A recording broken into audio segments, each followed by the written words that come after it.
অনেকে আমার কাছে প্রশ্ন করেন যে ইবাদত কিভাবে করব। এই প্রশ্নটা কেন আসে সেটা আগে একটু ব্যাখ্যা করি, তারপর আমরা ইবাদত কি এবং কেমনে করব সেটার ব্যাখ্যাতে যাই। এই ইবাদত কেমনে করব এই প্রশ্নটা এ কারণেই আসছে যে আমরা দেখে আসছি সব সময় যে ইবাদত মানে একটা নির্দিষ্ট আনুষ্ঠানিক আনুষঙ্গিক বিষয়গুলোকে কেন্দ্র করে আমরা কাজ করি। যেমন এই যে আমরা নির্দিষ্ট নিয়মে অজু করি, নির্দিষ্ট নিয়মে নামাজ পড়ি, নির্দিষ্ট নিয়মে রোজা রাখি, নির্দিষ্ট নিয়মে যে হজ করি, নির্দিষ্ট নিয়মে পশু জবাই করে কোরবানি বলে চালিয়ে দেই, নির্দিষ্ট নিয়মে হিসাব করে দান করাকে আমরা জাকাত বানিয়েছি। এই সমস্ত আনুষ্ঠানিক বিষয়গুলো পালনের মধ্য দিয়ে আমরা ইবাদত করছি মনে করি, যার জন্য এই বিষয়গুলো যখন সত্য তুলে ধরা হয় তখন আমাদের মধ্যে খটকা লাগে যে তাহলে ইবাদত কি আর ইবাদত কেমনে করব। অর্থাৎ যে নিয়মে আমরা নামাজ পড়ি এই নিয়মে নামাজ পড়ার কথা তো আল্লাহ কোরআনে বলেন নাই। যখন এই প্রশ্নটা আসে তখন প্রশ্ন জাগে যে তাহলে নামাজ কিভাবে পড়ব। দুই হচ্ছে, যে নিয়মে আমরা পশু জবাই করে কোরবানি বলি সেই নিয়মে তো আল্লাহ কোরবানি করতে বলেন নাই। পশু জবাই আর কোরবানি এক জিনিস নয়, তাহলে কোরবানি কিভাবে করব। যে নিয়মে আমরা হজ করি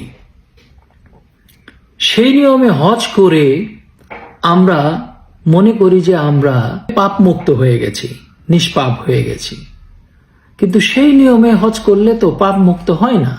হজের মূল উদ্দেশ্যই হচ্ছে আল্লাহর সাথে সাক্ষাৎ হওয়ার পরে আল্লাহর সামনে হাজির হয়ে আমি বলতে পারি লাব্বাইক আল্লাহুম্মা লাব্বাইক, যে আমি হাজির, আমি তোমার সামনে হাজির।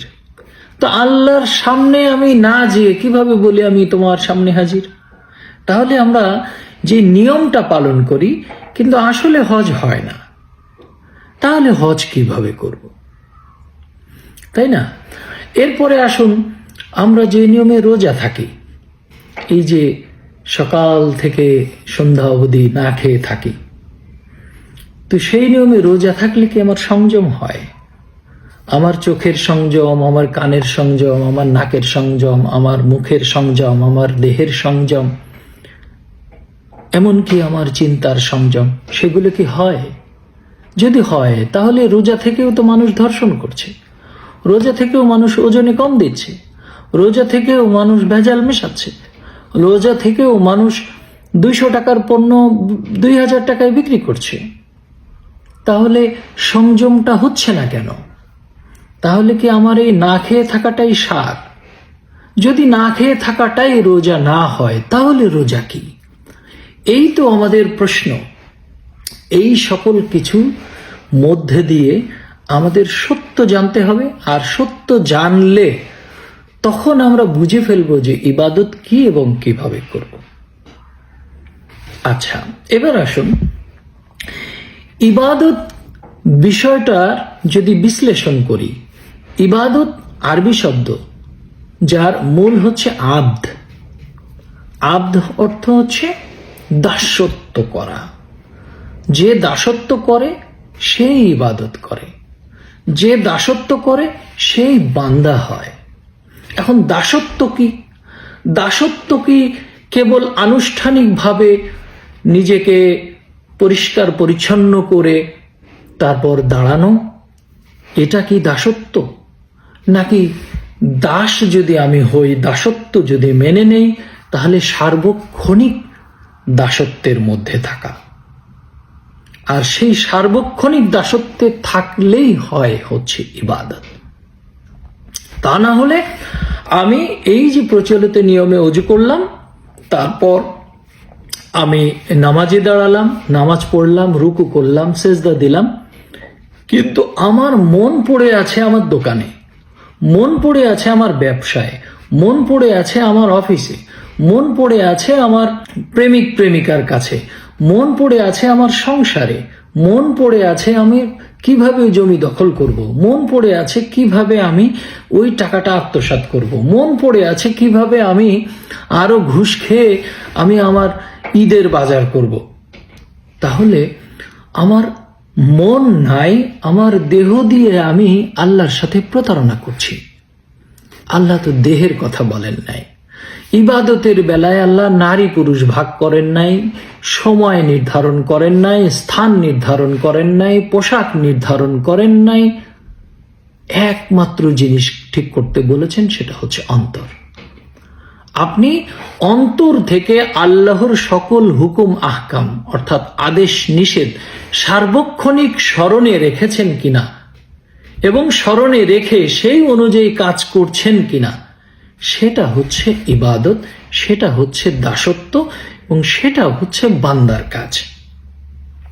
তো আমরা সেটা যতক্ষণ না করছি ততক্ষণ আমাদের মাথায় ঘুরপাক খাচ্ছে যে আমি ইবাদত কিভাবে করব। তো আপনি মন ঠিক করুন, মন থেকে সকল প্রকার কুমন্ত্রণা, জঞ্জাল, আবর্জনা, লোভ, হিংসা, অহংকার, কামনা, বাসনা এগুলো দূর করুন। দূর করার পরে আপনার যেই স্থির মন, সেই স্থির মন নিয়ে আপনি সত্যতার সাথে যে সকল সৎকর্ম করবেন, সেই প্রতিটাই সৎকর্মই হচ্ছে ইবাদত।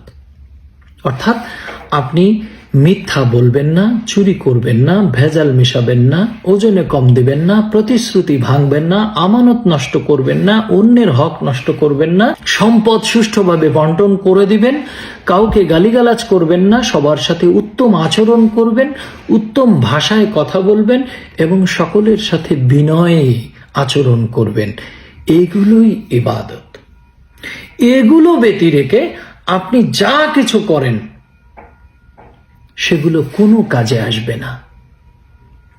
আর এই সকল কিছু অর্থাৎ এই যে চুরি করবেন না, ভেজাল মেশাবেন না, কম দিবেন না, মিথ্যা বলবেন না, প্রতিশ্রুতি ভাঙবেন না, সব কার সাথে?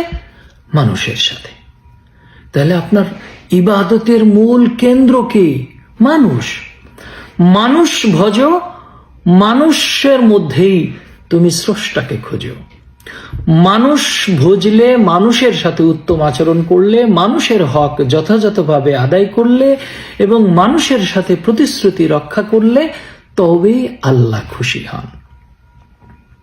তা না করে আপনি যদি আনুষ্ঠানিকভাবে সেজদা দেন, এখানে আরেকটা কথা বলে রেখে, এই যে আমরা সেজদা দেই মাটিতে, যে আল্লাহ ছাড়া আর কাউকে সেজদা দিব না। এখন আল্লাহ কি মাটিতে থাকে? মাটি কি আল্লাহ? তাহলে আপনি সেজদাটা দিচ্ছেন কাকে? আল্লাহকে তো দিচ্ছেন না, আপনি সেজদা দিচ্ছেন মাটিতে। এখন আল্লাহ যদি মাটিতে আছে মনে করে আপনি সেজদা দেন, তাহলে কি আল্লাহ তো আপনার কাছে সীমাবদ্ধ? আল্লাহকে আপনি সীমাবদ্ধ করে দিলেন। তা আল্লাহ তো মাটিতে থাকে না, আল্লাহ থাকে একমাত্র মানুষের অন্তরে। অন্তর ছাড়া আপনি আল্লাহকে কোথায় পাবেন? হ্যাঁ, বলবেন সমস্ত কিছুর মধ্যেই আল্লাহর গুণাবলী আছে, সে কারণেই তো আল্লাহ সমস্ত কিছুর প্রতি বিনয়ী হতে বলেছেন। সমস্ত কিছুর মধ্যে আল্লাহর সিফাত অর্থাৎ গুণাবলীগুলো প্রকাশিত হয়, সেই কারণেই সমস্ত জিনিসের প্রতি আপনি সদয় হবেন, উত্তম আচরণ করবেন এবং যথাযথ দায়িত্ব পালন করবেন। তো সেটা যদি করতে হয় তাহলে মাটিতে উপর হয়ে সেজদা দেওয়াটা জরুরি নয়। আপনি যদি দেন অসুবিধা নাই, কিন্তু সেই সেজদার সাথে আপনার অন্তরটা সেজদা দিচ্ছে কিনা, আপনার অন্তর আল্লাহর হুকুমের উপর নত হয়েছে কিনা, সেটাই হচ্ছে মূল সেজদা, সেটাই হচ্ছে মূল ইবাদত। আর সেই ইবাদত করতে যে আপনি নামাজে থাকবেন, সার্বক্ষণিক নামাজে থাকা আর দিনের সময় ভাগ করে করে নির্দিষ্ট নিয়মে উঠবস করা এক জিনিস নয়। এই নির্দিষ্ট নিয়মে উঠবস করলে যে নামাজ হবে না, এ কারণেই আল্লাহ কোরআনে কোথাও এই নির্দিষ্ট নিয়মে উঠবস করার কথা বলেন নাই। আপনি নামাজের মধ্যে এই যে রুকু করা, সিজদা করা, তারপরে আত্তেহাতুর দোয়া পড়া, দোয়া মাসুরা পড়া, সুবহানা রব্বিয়াল আজিম, সুবহানা রব্বিয়াল আলা, এগুলো বলা, তারপরে সূরা কিরাত পড়া কোথায় পেলেন? এগুলো তো আল্লাহ নিয়ম করে দেন নাই। আপনারা বলবেন নবী দিয়েছেন। তাহলে আল্লাহর আইন আর নবীর আইন কি আলাদা? আল্লাহ কি নবীকে আলাদা আইন দিতে বলেছেন? আল্লাহ বলেছেন ওমা ইয়ান্তিকু আনিল হাওয়া ইন হুয়া ইল্লা ওয়াহয়ু ইউহা। আপনি আপনার নিজ থেকে কিছুই বলেন না, যা আমি নাজিল করেছি ওহী রূপে কেবল তাই বলেন। এবং অন্যান্য আয়াতে বলেছেন যে আপনি তাই বলুন যে আমি ওহী রূপে নাজিল করেছি। তাহলে নবীজির আলাদা কোনো বিধান তো দেওয়ার এখতিয়ার নাই। এখন আপনারা এই আলাদা বিধান তৈরি করে নবীর নামে চালিয়ে দিচ্ছেন যে হ্যাঁ নবী এটা করেছেন। হ্যাঁ, আবার যুক্তি দেখান কি যে সবাই করছে, তাহলে কি সবাই ভুল? তো এই খোড়া যুক্তি আর কতকাল দিবেন? আল্লাহ বলে দিলেন আমার এই কোরআনের বাইরে কিছু নাই। এই কোরআন কি তোমাদের জন্য যথেষ্ট নয়? তোমরা এই কোরআন রেখে, এই বাণী রেখে, এই হাদিস রেখে আর কোন হাদিসে বিশ্বাস করবে? তাও এত কিছুর পরেও আমরা কেন মানতে পারি না? কারণ হচ্ছে এই যে আমরা সারা জীবন দেখে আসছি, শুনে আসছি, করে আসছি, যার জন্য আমরা এই জিনিসগুলোকেই সত্য হিসেবে মনে করি। আসল সত্য কোরআনে লুকায়িত, সেটাকে দেখি না। আর এই কোরআনের সত্য যে যখন তুলে ধরে, তখন তাকে আমরা আহলে কোরআন নামে আলাদা করে দেই। অথচ আহলে কোরআনই হচ্ছে একমাত্র আল্লাহর বিধান মানার উপায়। কিন্তু আহলে কোরআন এখন আপনাদের কাছে একটা গালি হয়ে গেছে যে উনি শুধু কোরআন মানে, আর কিছু মানে না। আর কিছু মানার বলতে আপনি কি বুঝান? কোরআনের বাইরে কি আছে? হাদিস যাহা বলেন, নবীর কথা, নবীর কাজ, নবীর অনুমোদন সবকিছুই কোরআনের আলোকে। হাদিস যদি কোরআনের ব্যাখ্যা হয়, তাহলে সেই ব্যাখ্যা তো কোরআনের কথাগুলোই হতে হবে। যে কোরআনে 1 লাইন বলেছে, আপনি 5 লাইন 10 লাইন বলে সেটাকে ব্যাখ্যা করলেন। তো সেই হাদিস যদি কোরআনের বাইরের কথা হয়, তাহলে সেটা কিভাবে কোরআনের কথা হয়? আর এভাবেই আমরা কোরআনকে রেখে হাদিস চর্চা করতে করতে এখন কোরআনকেই আলাদা করে ফেলেছি, যার জন্য আমাদের ভিতরে এই ভোগান্তি যে আমরা একই সাথে সালাত নামে নামাজ পড়ছি, একই সাথে আমরা চুরি, ডাকাতি, ভেজাল, ষড়যন্ত্র, কুমন্ত্রণা সবই চালিয়ে যাচ্ছি। কারণ কি? কারণ হচ্ছে আমরা সালাত বুঝি নাই, আমরা সালাতে নাই। সালাত হচ্ছে ইন্না সলাতা আনিল ফাহশাই ওয়াল মুনকার। সালাত সকল অপকর্ম থেকে তোমাকে ফেরাবে। তো সকল অপকর্ম থেকে ফেরায় কখন? যখন আমি সালাতটা বুঝি যে এই সালাত মানে হচ্ছে সৎকর্ম, এই সালাত মানে হচ্ছে সার্বক্ষণিক আল্লাহ এবং রসুলের সাথে যোগাযোগে থাকা। যোগাযোগে যখন আমি থাকবো, তখনই সার্বক্ষণিক আল্লাহর স্মরণে আমি থাকব। আল্লাহ বলেছেন তোমরা ধৈর্যের সাথে, বিনয়ের সাথে সালাত করো। তো ধৈর্য এবং বিনয় দুটোর একটাও আমাদের তো নাই। আমি সালাতে দাঁড়ায় আমি ছটফট করছি কত তাড়াতাড়ি শেষ করে আমি যেতে পারি। আবার দেখুন, এই যে তারাবির নামে যেই ভণ্ডামিটা চলে, আমি এটাকে ভণ্ডামি ছাড়া আর কিছু বলতে পারছি না। কারণ হচ্ছে যে তারাবি 4 রাকাত না 8 রাকাত না 20 রাকাত, এই নিয়ে মারামারি চলছে গন্ড মাথামোটাদের। অথচ এই তারাবি নামাজ সম্পর্কে কিছুই নাই কোরআনে। আবার দেখুন, এই নামাজ কাঠামোটাও তো নাই। সবচেয়ে ভয়ঙ্কর ব্যাপার হচ্ছে এই তারাবির নামাজে দাঁড়িয়ে আমি কি করছি? কোরআন খতম করছি, কোরআন পড়ছি। কাকে শোনাচ্ছি? আল্লাহকে। তাহলে আমি আল্লাহর বাণী আল্লাহকে শোনাচ্ছি। এর চেয়ে ভয়ঙ্কর বেয়াদবি, এর চেয়ে ভয়ঙ্কর আহম্মকি আর কি হতে পারে? আল্লাহ কোরআন দিয়েছেন মানুষকে শোনানোর জন্য। আল্লাহ কোরআন দিয়েছেন রসুলকে যে আপনি তেলাওয়াত করে, ব্যাখ্যা করে এর তাৎপর্য বিশ্লেষণ করে মানুষকে হিদায়াত দেন। রসুল কোরআন শিক্ষা দিবেন, কোরআন ব্যাখ্যা করবেন, কোরআনের হিকমা শিক্ষা দিবেন এবং অন্তর পরিশুদ্ধ করবেন। সেই কোরআন আমি নামাজের নামে মশকরা করছি, দাঁড়িয়ে আল্লাহকে শোনাচ্ছি, আর কি পড়ছি তা তো আমি জানিই না। তো এই আহম্মকি চলছে যুগের পর যুগ ধরে, এবং আমরা কথায় কথায় উদাহরণ দেই যে আরবের লোক কি ভুল করে, সারা বিশ্বের এত মুসলমান তারা কি ভুল করছে? কিন্তু আসল সত্য তো ওইখানে নয়। আসল সত্য হচ্ছে কোরআনের মধ্যে আমরা নাই। কোরআন ব্যতিরেকে আমরা শত শত কিতাব বানিয়েছি এবং সেই কিতাব অনুসরণ করে দিনের পর দিন বাপদাদার রীতি অনুসরণ করে যাচ্ছি।